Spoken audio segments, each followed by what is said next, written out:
ಆಕಾಶವಾಣಿ ಮಂಗಳೂರು. ಕಾವ್ಯಯಾನ ಕವಿ ಮುದ್ದಣನ ಶ್ರೀರಾಮಾಶ್ವಮೇಧಂ ಕಾವ್ಯದ ವಾಚನ ವ್ಯಾಖ್ಯಾನ. ಈಗ ಕಾವ್ಯಯಾನದ 41ನೆಯ ಹೆಜ್ಜೆ. ಇಂದಿನ ಕಾವ್ಯಯಾನದಲ್ಲಿ ವಾಚನಕಾರರಾಗಿ ಭಾಗವಹಿಸುವವರು ಮಧೂರು ವಿಷ್ಣುಪ್ರಸಾದ್. ವ್ಯಾಖ್ಯಾನಕಾರರು ಡಾಕ್ಟರ್ ಇ ಮಹಾಬಲ ಭಟ್. ಶ್ರೀರಾಮಚಂದ್ರನ ಯಜ್ಞೀಯಾಶ್ವವು ಮುಂದುವರಿಯುತ್ತಾ ಇದ್ದಾಗ ತೀವ್ರವಾದ ಬೇಸಿಗೆಯು ಪ್ರಾಪ್ತವಾಯಿತು ಎಂಬುದನ್ನು ನೋಡಿದ್ದೇವೆ ನಾವು. ಆ ಬೇಸಿಗೆಯ ಝಳದಿಂದ ಇಡೀ ಕಾಡೇ ಒಣಗಿ ಹೋಗುವಂತಹ ಸಂದರ್ಭ.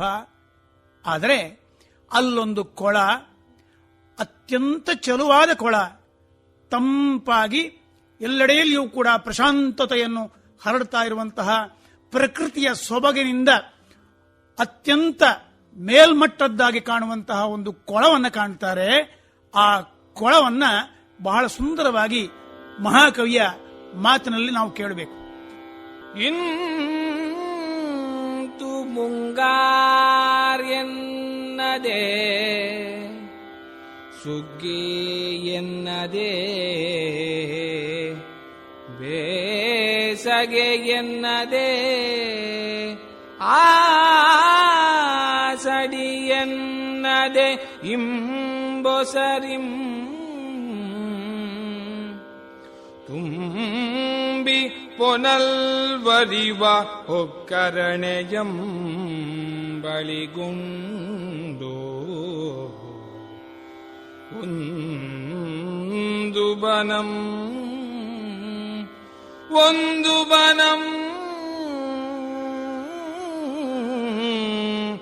ಬನರಾಣಿಯ ಕರತಳದ ಚೆಂಬೊಗರ್ಗೆ ಅನುಕಾರಿಯಪ್ಪ ಎಳದಳಿರಿಂ ತೀವಿತೋರ್ಪ ಚಿನ್ನ ಸುಗೆಯುಂ ಬಸಂತಂ ಪೊಲ್ದು ಸಮ ಕಟ್ಟಿದ ಮಲಂಗೆಂಬಂತಿರೇ ಅಡಿವಿಡಿದು ಮುಡಿವರೆಗಂ ಬಳ್ಪಂಗಳಿಂ ತುರುಗಿ ತೋರ್ಪ ಬಕ್ಕೆ ವಲಸಿಂ ದಿನಲಕ್ಷ್ಮಿ ನಡೆಯೊಂದು ಸೇದೆಯಿಂ ಬಳಲ್ದು ಪಯಣಂ ಬರ್ಪ ತನ್ನಿನಿಯನ ನೀರಳ್ಕೆಗೆಂದು ಏರೆತ್ತಿ ನೀಡಿದ ತಣ್ಣೀರ ಪೊಸ ಪೊಂಗಳಸಂ ಇದು ಏನೇ ಇಂಬಿಡಿದ ತೆಂಗಾಯಿಂ ಬಾನುದ್ದಂ ಬೆಳೆದು ಓರಣಮಾಗಿ ತೋರ್ಪ ತೆಂಗಿಂ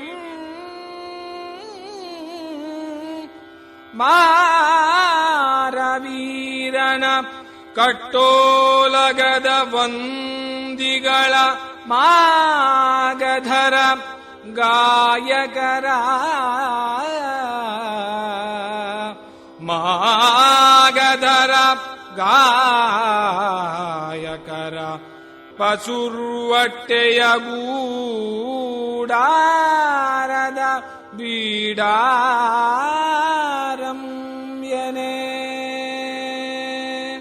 ಹೀಗೆ ಮಳೆಗಾಲ, ಸುಗ್ಗಿ, ಬೇಸಗೆ, ಆಷಾಢ ಎನ್ನದೆ ಯಾವಾಗಲೂ ಕೂಡ ಸವಿಯ ಬುಗ್ಗೆಯಿಂದ ತುಂಬಿ ಪ್ರವಾಹವಾಗಿ ಹರಿಯುತ್ತಾ ಇರುವ ಕೊಳದ ಸಮೀಪದಲ್ಲಿ ಒಂದು ವನವು ಇತ್ತು.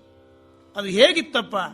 ವನರಾಣಿಯ ಅಂಗೈಯ ಕೆಂಪು ಕಾಂತಿಯನ್ನು ಹೋಲುವ ಎಳೆಯ ಚಿಗುರಿನಿಂದ ತುಂಬಿ ತೋರುವ ಕೆಂಪಾದ ಅಶೋಕ ಹೂಗಳಿಂದ ಕೂಡಿದ ಮರಗಳು ಇದ್ದುವು.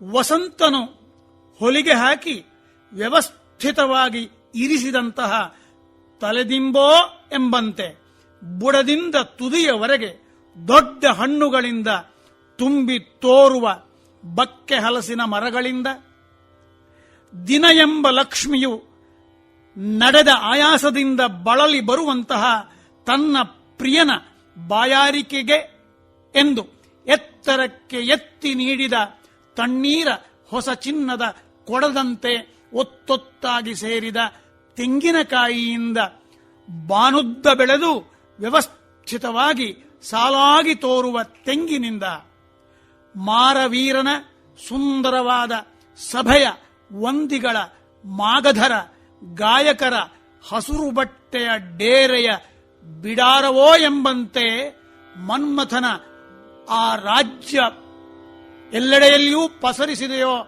ಎಂಬ ಹಾಗೆ ಎಲ್ಲಿ ನೋಡಿದರಲ್ಲಿ ಹಸುರೇ ತುಂಬಿ ತುಳುಕುತ್ತಾ ಇದೆ ಆ ವನದ ಸುತ್ತಮುತ್ತಲಿನಲ್ಲಿ. ಚೆಂದಳಿರಿಂ ತನಿವಣ್ಣಿಂ ಪೊಸಪೂವಿಂ ತೀವಿದ ಇಮ್ಮಾವಿಂ ಚೆಂದಳಿರಿಂ ತನಿವಣ್ಣಿಂ ಪೊಸಪೂವಿಂ ತೀವಿದ ಇಮ್ಮಾವಿಂ ಇಚ್ಛೆಗಾರ್ತಿಯ ಪೆರ್ಚಿದ ಬಲ್ಮೊಲೆಯ ಪಾಂಗಿನಿಂ ಚೋಲ್ದು ಬಣ್ಣದಿಂ ಮನೋಜ್ಞಮಾದ ಬೀಜಪೂರದಿಂ ಬನಸಿರಿಯ ಸಿರಿ ಮೊಗದೊಳ್ ಒಗೆದ ಬೆಳ್ಳಗೆಯೊಳ್ ಬನಸಿರಿಯ ಸಿರಿ ಮೊಗದೊಳ್ ಒಗೆದ ಬೆಳ್ಳಗೆಯೊಳ್ ಅಂದು ಪೊರತೋರ್ಪಬಾಯ ಸುಲಿಪಲ್ಲನ್ ಅನುಕರಿಸಿ ಬೀಳ್ತಿನೊತ್ತಂ ಬಿಡಿದ ಅರೆವಿರಿದ ದಾಡಿಮದಿಂ ರತಿಕಾಮರ್ಕಳ ತಿರಿಕಲ್ಲಾಟದ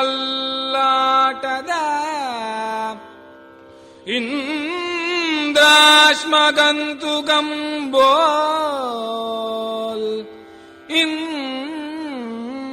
ಇಂದ್ರಾಶ್ಮಕಂತು ಕಂಬೋಲ್ ಎಸೆವ ಬಾಲಜಂಬೀರದಿಂ ಮಧುಲಕ್ಷ್ಮಿಯ ಕೇಶಪಾಶಮೆನೆ ಮಡಲ್ತು ಮಧುಲಕ್ಷ್ಮಿಯ ಕೇಶಪಾಶಮೆನೆ ಮಡಲ್ತು ಕರಂಗಿ ಕಳ್ತಳಿಸಿದ ತಮಾಲದಿಂ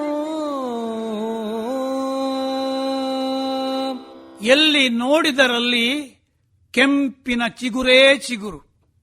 ಕೆಂಪು ಚಿಗುರಿನಿಂದ ಬಲಿತ ಹಣ್ಣಿನಿಂದ ಹೊಸ ಹೂವಿನಿಂದ ತುಂಬಿದ ಇಮ್ಮಾವಿನಿಂದ ರತಿಯ ದೊಡ್ಡದಾದ ಘನ ಕುಚದ ರೀತಿಯಿಂದ ಜೋಲಾಡುತ್ತಾ ಚಿನ್ನದ ಬಣ್ಣದಿಂದ ಮನೋಹರವಾದ ಮಾದಳ ಹಣ್ಣಿನಿಂದ ವನಲಕ್ಷ್ಮಿಯ ಶ್ರೀಮುಖದಲ್ಲಿ ಧವಳ ಹಾಸ ಉಂಟಾದಾಗ ಆ ವನಲಕ್ಷ್ಮಿಯು ತೃಪ್ತಿಯಿಂದ ನಕ್ಕಾಗ ಹೊರತೋರುವ ಬಾಯ ಶುಭ್ರವಾದ ಹಲ್ಲನ್ನು ಅನುಕರಿಸಿ ಬೀಜಗಳ ರಾಶಿಯನ್ನು ಹಿಡಿದು ಅರ್ಧ ತೆರೆದ ದಾಳಿಂಬದಿಂದ ರತಿ ಕಾಮರ ತಿರಿಕಲ್ಲಾಟದ ಇಂದ್ರನೀಲ ರತ್ನದ ಚೆಂಡಿನಂತೆ ಶೋಭಿಸುವ ಎಳೆಯ ಎಳೆಯ ಲಿಂಬೆಕಾಯಿಯಿಂದ ವಸಂತಲಕ್ಷ್ಮಿಯ ಕೂದಲ ರಾಶಿಯೋ ಎಂಬಂತೆ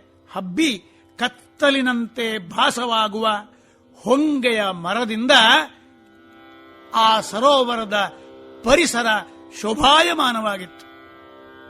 ಕಾವನ ಪೇರುಕ್ಯವದೊಳ್ ಅಂದು ಪೊತ್ತಿಸಿದ ದೇವಿಗೆ ಕಂಬಂ ಎಂಬಂತಿರೆ പൂവിം കരം ചെൽവാദ സംപകയും കുസുമായുധന ಹೊಸಮಸೆಯೊಪ್ಪದ ಕೂರ್ವಾಳಯನೆ ಮಿರುಗಿ ಕುತ್ತೆ ಸಳಿಂ ತೀವಿದ പൊങ്കേതകയും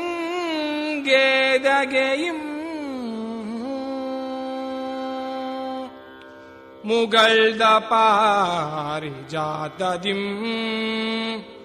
മുഗൾത പാരിജാതദിം പൂതമന്ദാരദിം ഉള്ളലർദ സുരകൊന്നെയും നനയേരിത സുരയിയും ബകുളദിം സിരിസദിം പുന്നാഗദിം സിരിസദിം പുന്നാഗദിം സ്വഗൈസിതോർക്കും പുന്നാഗദിം സ്വಗೈಸಿತೋರ್ಕುಂ. ಅದೋ ಸಂಪಿಗೆಯ ಮರ. ಹೇಗಿತ್ತು ಆ ಸಂಪಿಗೆ? ಕಾಮನ ದೊಡ್ಡ ಉತ್ಸವದಲ್ಲಿ ಅಂದು ಉರಿಸಿದ ದೀಪದ ಕಂಬವೋ ಎಂಬಂತೆ ಹೂವಿನಿಂದ, ಬಹಳ ಚೆಲುವಾದ ಸಂಪಿಗೆಯಿಂದ ಕಾಮನ ಹೊಸದಾಗಿ ಮಸೆದು ಶೋಭಿಸುವ ಹರಿತವಾದ ಖಡ್ಗವೋ ಎಂಬಂತೆ ಮಿರುಗಿ ಕಿರಿಯ ಎಸಳಿನಿಂದ ತುಂಬಿದ ಬಂಗಾರದ ಬಣ್ಣದ ಕೇದಗೆಯಿಂದ, ಮುಗುಳು ಬಿಟ್ಟ ಪಾರಿಜಾತದಿಂದ, ಹೂಬಿಟ್ಟ ಮಂದಾರದಿಂದ, ಚೆನ್ನಾಗಿ ಅರಳಿದ ಸುರಹೊನ್ನೆಯಿಂದ, ಎಳೆಯ ಮೊಗ್ಗೆ ತುಂಬಿದ ಸುರಗಿಯಿಂದ, ರೆಂಜೆಯಿಂದ, ಶಿರೀಷ ಅಥವಾ ಬಾಗೆ ಹೂವಿನಿಂದ, ಪುನ್ನಾಗ ಪುಷ್ಪದಿಂದ ಅತ್ಯಂತ ಸೊಗಸಾಗಿ ಆಹ್ಲಾದಕರವಾಗಿತ್ತಂತೆ ಆ ಸರೋವರದ ಆ ಕೊಳದ ಪರಿಸರ. ಕೊನರಿಲ್ಲದ ಮಿಡಿಯಿಲ್ಲದ ಕಸುರ್ಗಾ ಇಲ್ಲದ ದೋರೆ ಬಣ್ಣಿಲ್ಲದ ತನಿವಣ್ಣಿಲ್ಲದ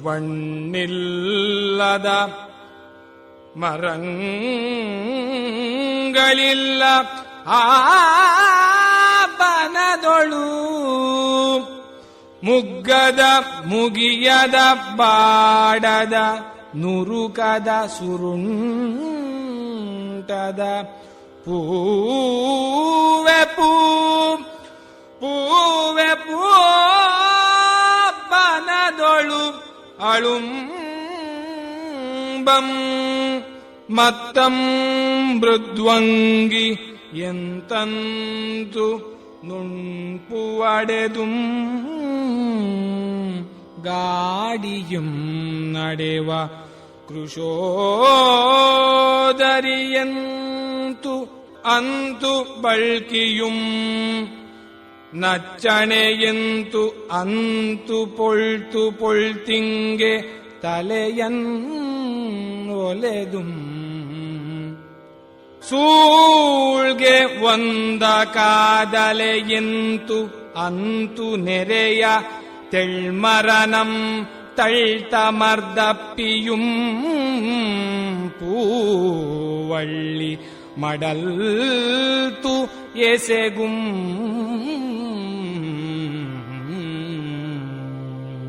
ಓಹ್, ಅದೆಷ್ಟು ಸಮೃದ್ಧಿ ಆ ವನದಲ್ಲಿ! ಎಲ್ಲಿಯೂ ಕೂಡ ಚಿಗುರಿಲ್ಲದ, ಮಿಡಿಯಿಲ್ಲದ, ಕಸುರುಗಾಯಿ ಇಲ್ಲದ, ಅರೆಹಣ್ಣು ಇಲ್ಲದ, ಪಕ್ವವಾದ ಫಲವಿಲ್ಲದ ಮರಗಳಿರಲಿಲ್ಲ ಆ ವನದಲ್ಲಿ. ಮುಗ್ಗದ, ಮುಗಿಯದ, ಬಾಡದ, ವೃದ್ಧಿಗೊಳ್ಳದ, ಸುರುಳಿಸುತ್ತದ ಹೂವೇ ಆ ಎಲ್ಲೆಡೆಯಲ್ಲಿಯೂ ತುಂಬಿದೆ. ಮತ್ತು ಮೃದುವಾದ ಅಂಗಾಂಗಗಳನ್ನು ಹೊಂದಿದ ಕೋಮಲೆಯಾದ ಮಹಿಳೆಯಂತೆ ನುಣುಪಾದ ಬೆಡಗಿನಿಂದ ನಡೆಯುವ ಬಡ ನಡುವಿನವಳಂತೆ ಬಳುಕುವ ನರ್ತಕಿಯಂತೆ ಆಗಾಗ ತಲೆಯನ್ನು ಅತ್ತಿತ್ತ ಬಾಗಿಸುತ್ತಾ ಸಂಭೋಗವನ್ನು ಬಯಸಿ ಬಂದ ಪ್ರಿಯತಮೆಯಂತೆ ಬಳಿಯ ಸಪುರವಾದ ಮರವನ್ನು ಸೇರಿ ಗಟ್ಟಿಯಾಗಿ ಆಲಿಂಗಿಸಿ ಆ ಪುಷ್ಪಲತೆಯು ಹಬ್ಬಿ ಶೋಭಾಯಮಾನವಾಗಿ ಕಣ್ಣಿಗೆ ಕಾಣಿಸ್ತಾ ಇದೆ. ಕಾವ್ಯಯಾನ ಮುದ್ದಣ ಕವಿಯ ಶ್ರೀರಾಮಾಶ್ವಮೇಧಂ ಕಾವ್ಯದ ವಾಚನ ವ್ಯಾಖ್ಯಾನ ಪ್ರಸಾರವಾಯಿತು. ಇಂದಿನ ಕಾವ್ಯಯಾನದಲ್ಲಿ ವಾಚನಕಾರರಾಗಿ ಭಾಗವಹಿಸಿದವರು ಮಧೂರು ವಿಷ್ಣು ಪ್ರಸಾದ್, ವ್ಯಾಖ್ಯಾನಕಾರರು ಡಾಕ್ಟರ್ ಇ ಮಹಾಬಲ ಭಟ್.